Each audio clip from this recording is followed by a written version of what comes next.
Hi there! Welcome back once again to Legacy Finance. In today's episode, I'm going to be talking about how you can gradually transition from your current job to running your own full-time business. And for those of you who have been following this channel, earlier on I created a video on how to gradually start a business of your own. And in this video, I provided 5 practical steps that you can follow to really establish a business on your own. If you have not yet watched this video, I'll provide links in the description below so that you can go and watch this video. So now let's say that you have followed through all these 5 steps that are outlined in that video and you have gotten to the point where your business is really scaling up and you are really selling the products that you are really making. Now, the 3 things that I'll highlight here will be as a guide that you have to take before you finally tender in your resignation or to say that you are really leaving your current workplace. So these 3 points should be very well taken note of, because without them, you may be making an emotional decision, you will be making a rash decision, which sooner or later you will soon regret. So the first thing on my list is you have to consider the revenue your current business is bringing for you. Look at how much you have generated in a period of 6 months to 1 year. Consider this revenue with your current salary or the current amount that your company is currently paying you. Chances are that if you do the comparison, one will come out better. If it comes out as that what you are generating is far less than how much you are getting at the end of the month from your worker, then it means that you are not yet ready to make that transition. However, if it so happens that what you are generating as revenue is far more than, or just a little more than how much you are generating as monthly salary, then it means that you can begin making your baby steps towards tendering in your resignation. Another aspect of this is you have to compare the revenue generated over a period of 6 months. Is it consistent? If it is consistent and it's above a certain mark, which is more than how much your current employer is paying you, then it means that you are really setting yourself up for that transition. So that is the first thing you have to consider. However, just considering the revenues alone will not be enough for you to make a well-informed decision. There are other metrics that I'll also mention which will help you make a very holistic decision so that you are not making an emotional decision, you are not making a rash decision that you end up regretting in the end. And the next thing has to do with the fact that you have to consider the fact that you have to build an emergency fund.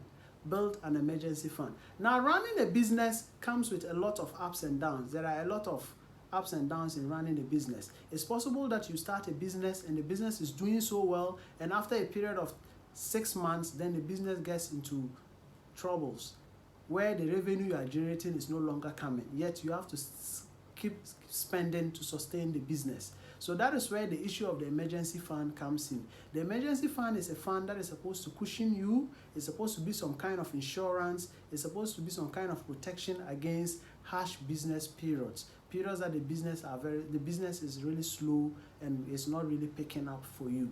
So usually it's recommended that as a business owner or as an entrepreneur, you should save at least 6 to 12 months of your monthly expenses as an emergency fund. But for the purposes of this video, I'll recommend that you have at least 12 months of your monthly expenditure saved as an emergency fund if you are really determined about making that transition from your current job to starting your own business. So that is the second metric. Now, the third metric that I want to talk about is what I call living on a good note, or do not burn bridges even as you are about to leave. Why is this important? Now, for most people that intend on building a business, there are primarily 2 reasons. One stems from the fact that you are really passionate about a particular niche, you are really passionate about a particular area or an enterprise that you want to build your business around. That is very good. The other reason could also be from the fact that you are not satisfied with your current work conditions and you strongly believe that the best way out is to start your own business or your own enterprise. Now, I know for most people, the second could be the reason, the fact that you are not happy and you want to make a transition from there.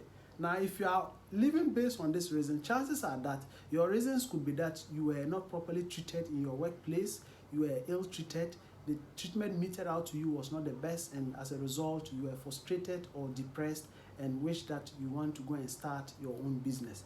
Now, irrespective of the treatment meted out to you, it is very important that you learn to live on a good note. Learn to live on a good note. Resign using the proper channels. Use the right method to leave your current employer. This is very important because it's possible that you may need your present employer in the future. You may need a reference letter from them. They could even become one of your prospective clients in your new business.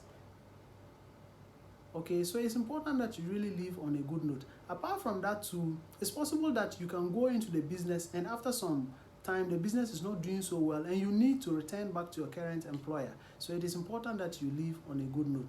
Aside all these things, basic manners will teach you that it is good to live on a good note so that you leave behind a good reputation even as you leave the company. So those are the 3 matrices that I want you to take note of before you can finally make that transition from being an employer to a full-time business owner. And for those of you who have not watched that video about the 5 steps to starting your own business, I'll provide links in the description below so that you can watch that video. It's very informative. It provides just 5 practical steps that you can employ to really start your own business. And it's a lot easier to start a business in this present age of the internet. It's a lot easier.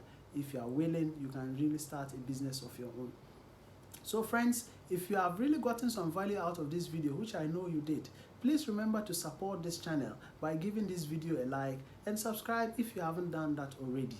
And I hope that you come around to watch our other equally informative videos like this. Bye.